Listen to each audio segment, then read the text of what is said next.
नमस्कार, स्वागत है आपका मेरे YouTube चैनल बिना दवाई स्वास्थ्य की कमाई में। आशा करती हूँ आप सभी स्वस्थ होंगे, मस्त होंगे। तो आज की ये वीडियो है डिस्क बल्ज के ऊपर। मेरे पास बहुत सारे कमेंट आए, पोल भी आए कि मैडम प्लीज आप डिस्क बल्ज के ऊपर एक वीडियो बनाएं, क्योंकि ये समस्या हर एक घर में है। अगर 6 मेंबर है तो 2 या 3 में पक्का मिलेगी। सबसे पहले हम जानेंगे कि डिस्क बल्ज इतनी कॉमन बीमारी क्यों हो गई है और इतना क्रोनिक पेन क्यों होता है। तो पूरी वीडियो में जानकारी लेने से पहले मेरी आपसे रिक्वेस्ट है, हमारे चैनल को सब्सक्राइब करें, बेल आइकन दबाएं ताकि आपको हर लेटेस्ट नोटिफिकेशन मिलती रहे, और लाइक का बटन जरूर दबाएं। इससे मुझे मोटिवेशन मिलेगा, मुझे खुशी मिलती है। और ज़्यादा से ज़्यादा हमारी वीडियो को शेयर करें, क्योंकि ये पुण्य का काम है। प्रीशियस टाइम में से टाइम निकाल के आपके लिए वीडियो बनाई जाती है, तो अपने तक सीमित ना रखें, हर एक कमर दर्द के पेशेंट तक पहुंचाएं। जब वो ठीक होंगे तो आपको ब्लेसिंग मिलेंगी और आपके माध्यम से फिर मुझे भी मिलेंगे। तो अब हम अपनी वीडियो को शुरू करते हैं। सबसे पहले हम डिस्क बल्ज का कारण जानेंगे कि ये कारण इतना कॉमन कैसे बना लिया हमने और ये बीमारी इतनी बड़ी कैसे रूप ले रही है। तो सबसे पहले मैं आपको बता दूं कि डिस्क बल्ज कोई बड़ी बीमारी नहीं है। इसका डॉक्टर के पास सीधा ऑपरेशन इलाज है।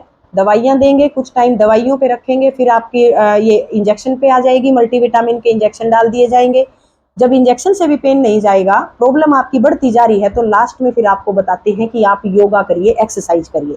यानी कि डॉक्टर भी आपकी रिसर्च करते करते, आपके ऊपर ट्रीटमेंट करते करते इसी कंक्लूजन पर पहुंचा कि योग से ही होगा। तो क्यों ना हम इस योगा और इन एक्सरसाइज को स्टार्टिंग फेज में ही फॉलो करें और अपने दर्द को हमेशा के लिए दूर करें।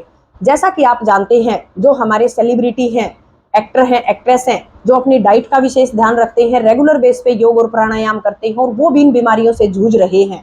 ऐसा नहीं है कि योग, एक्सरसाइज और जिम करने वाले और अच्छी डाइट लेने वालों को डिस्क बल्ज नहीं होगा। हो सकता है, क्योंकि इसका कारण खान पान से कम, इसका जो मेन रूट कोज है वो है आपके पोस्चर से। क्योंकि अगर आपका पोस्चर गलत है, आपका बैठने का काम ज्यादा है और आप एक पोस्चर में घंटों लेट के और बैठ के काम करते रहते हैं, यही आपके 32 के 32 वर्टिब्रा को कम प्रेशर में करेगा। तो हम आपको उठने और बैठने का तरीका सिखाएंगे और आपको बताएंगे कि जो समस्या आपकी आ गई है उसको हम कैसे बिना दवाई के और बिना इंजेक्शन के और बिना सर्जरी के अपने हाथों के द्वारा सेल्फ करके ठीक कर सकते हैं। तो इस कारण को जानने से पहले फिर से मेरी रिक्वेस्ट है, चैनल को सब्सक्राइब जरूर करना है। एक तो अगर आप ऑफिस का काम ज्यादा कर रहे हैं, तो आप जब आप बैठ के काम कर रहे हैं तो बीच में बहाना लेकर के उठने की कोशिश करें। बाथरूम के बहाने से उठें, या थोड़ा सा टहलने के बहाने से उठें, या इधर उधर अपने साथी के ऑफिस तक या उसके कैबिन तक जाने के बहाने उठें। उससे क्या होगा, जो आपकी साइटिका नर्व है, जैसे हम अपने बटक को रख के बैठते हैं तो उसके ऊपर प्रेशर आ गया, 60-70 किलो वेट हमने अपने बटक के ऊपर डाल लिया, तो उसकी पेल्विक बोन के अंदर से जो मोटी साइटिका नर्व निकलती है, जो सिर से लेकर के पैर की एडी तक आती है, सबसे लंबी नर्व है अपनी, वो हमारे शरीर की खून की एक टंकी है। छोटी छोटी टैप्स में, यानी ब्लड वेजल्स में, आर्टरी में ब्लड भेजने का काम उसी का है। जब आपकी मेन टंकी में पानी नहीं है, यानी मेन होल में, यानी साइटिका नर्व आपकी ब्लड रहित है, तो वो अपने छोटी छोटी जो उनकी साथी कैपिलरी हैं या वेजल्स हैं या आर्टरी हैं, उनमें ब्लड कैसे जाएगा, तो वो फ्लो उसका इम्बैलेंस हो जाएगा और फिर वेरिकोज वेन या कमर में दर्द या क्रोनिक एक्यूट आपकी बैक पेन, साइटिका पेन, ये सारे पेन उस साइटिका के कंप्रेशर में आने से आते हैं। अगर L1 से L2 आपकी डिस्क बल्ज बता दी है, तो कोडा एक्विना नर्व कंप्रेशर में है। कोडा एक्विना सिर से लेकर के और L1 L2 तक ही आती है। उसको बोलते हैं घोड़े की पूंछ जैसी नर्व।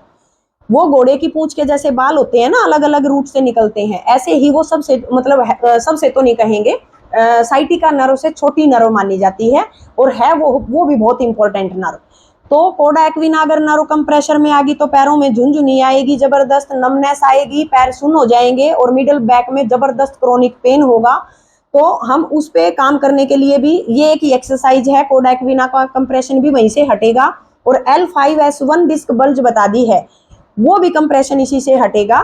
पहले तो जानो कि बल्ज है क्या। बल्ज मीन्स दो हड्डियों का आपस में जुड़ जाना, इसको बोलते हैं बल्ज। और डिस्क स्लिप होना, यानी कि जैसे ये दो हड्डियां हैं, इनके बीच में एक पानी की लिक्विड की भरी हुई एक पतली सी पोटली है, और अगर मैं उस पोटली के ऊपर दोनों अंगूठे का और उंगली का प्रेशर डाल दूंगी तो वो पोटली एक बबल का रूप लेके बाहर आ जाएगी। और जब ये बाहर आएगी तो यहाँ से जो नर्व निकल रही है ना, उस नर्व से टच हो जाएगी।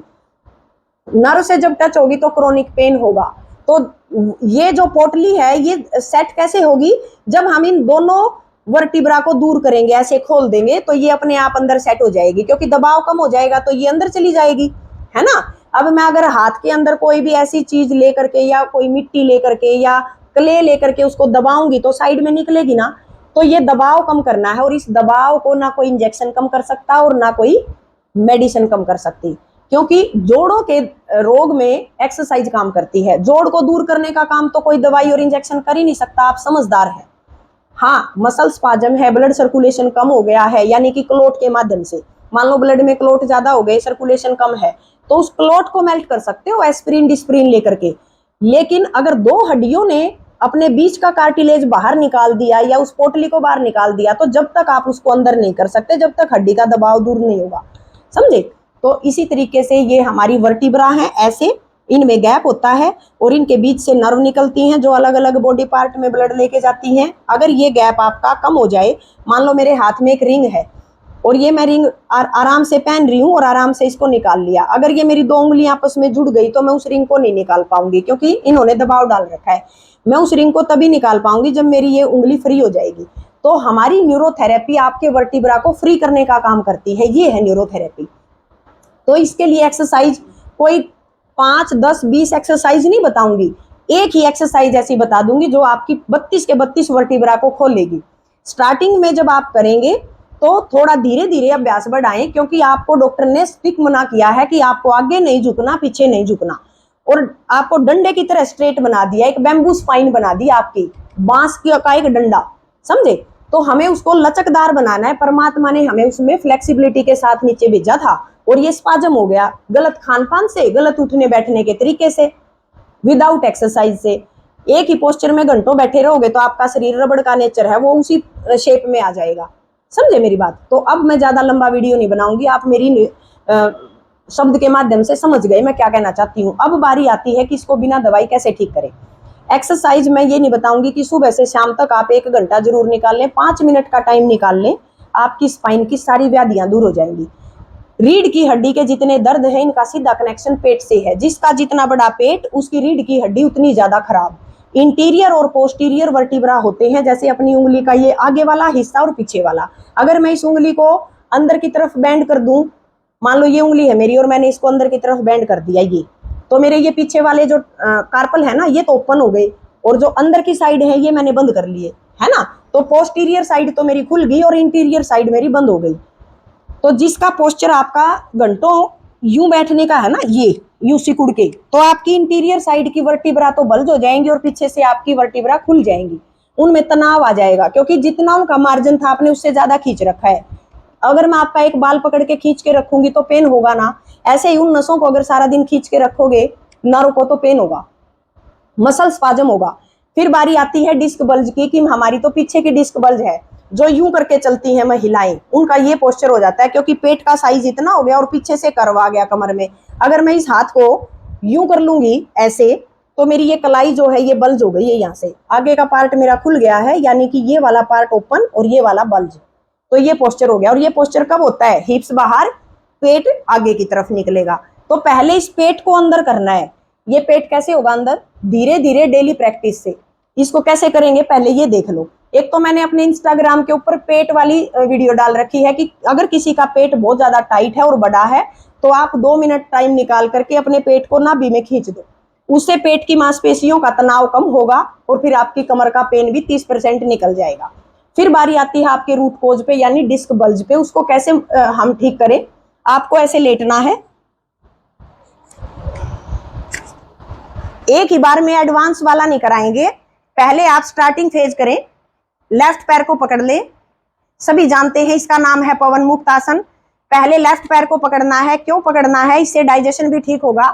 जो हमारी लार्ज इंटेस्टाइन है, इसका डिसेंडिंग कोलन और असेंडिंग कोलन, यहाँ पे वैक्यूम बन जाता है और हम अच्छी डाइट खाने के बावजूद भी अच्छे से फ्रेश नहीं हो पाते, कब्ज हो जाती है। जब आप अपने लेफ्ट पैर को पकड़ के डिसेंडिंग और असेंडिंग कोलन को प्रेस करोगे, लंबा सांस लीजिए और फिर सांस मुंह के द्वारा छोड़ दीजिए, बिल्कुल खाली कर दो और अपने घुटने से टाइट अपने पेट को दबा दो। और अब धीरे धीरे सांस खाली करते हुए अपनी नोज को अपने घुटने से टच कराएं, थोड़ी देर होल्ड करें और फिर रिलैक्स। ध्यान रहे कि सांस खाली करके ही आपको ये एक्सरसाइज करनी है। यही सेम हम राइट पैर से करेंगे और ऐसा हम दोनों साइड से 2-2 बार करेंगे।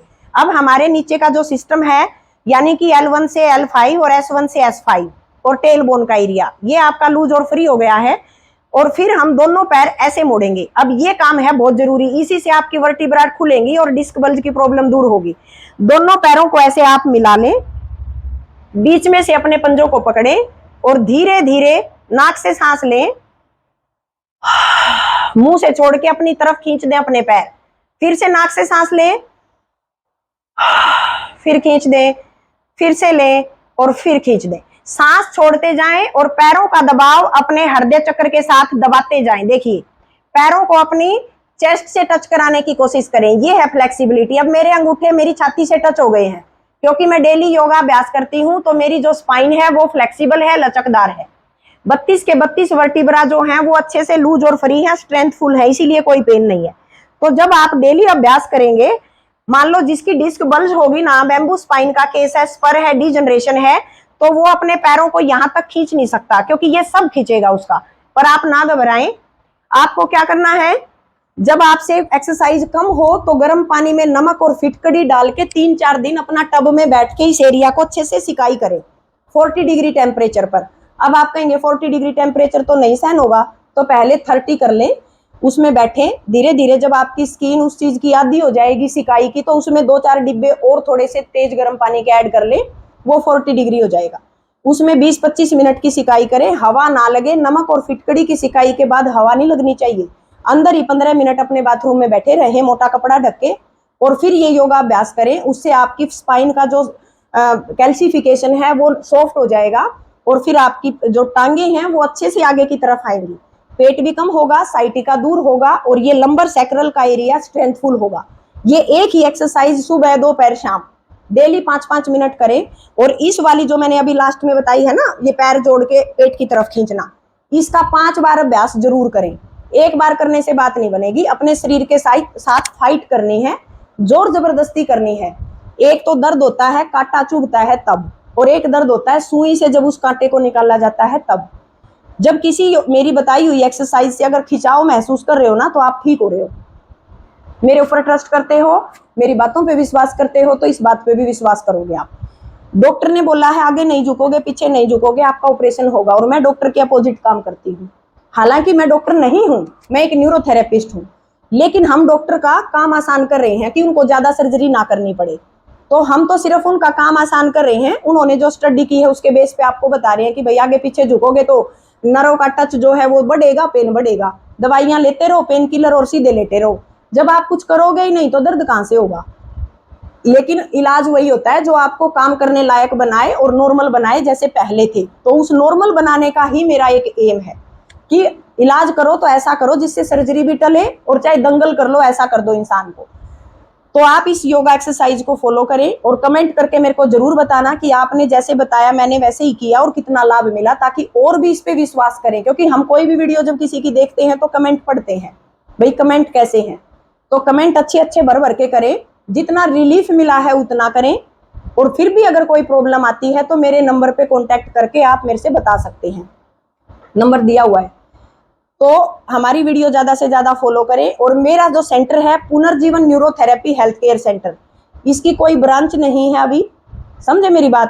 तो आप अगर कांटेक्ट करना चाहते हैं तो मेरा नंबर है 8295711114, और नीचे एड्रेस दिया गया है, डिस्क्रिप्शन में भी एड्रेस है कि हम सेक्टर 4 रोहतक में मैं बैठी हूँ। अपने रेजिडेंस पे मैं अपना सेंटर चलाती हूँ। आपकी जो एक धारणा है जिसने आपके माइंड में डाला है कि भाई मीना जी तो बाहर चली गई हैं, दूसरे देश में चली गई हैं, सेंटर हमारे पास छोड़ गई हैं, उनके लिए मैंने आज ये बात बोलनी पड़ी है। मैं यही हूँ, कहीं नहीं गई हूँ। तो मैं आपकी सेवा के लिए अपने घर में ही छोटा सा ये इस कमरे में सेंटर चलाती हूँ। अगर आप मेरे से ट्रीटमेंट कराना चाहते हैं तो मेरे नंबर पे जो मैंने अभी बताया है उस पर कॉन्टेक्ट करें, ठीक है। और बाकी मेरी वीडियो को फॉलो करें। धन्यवाद।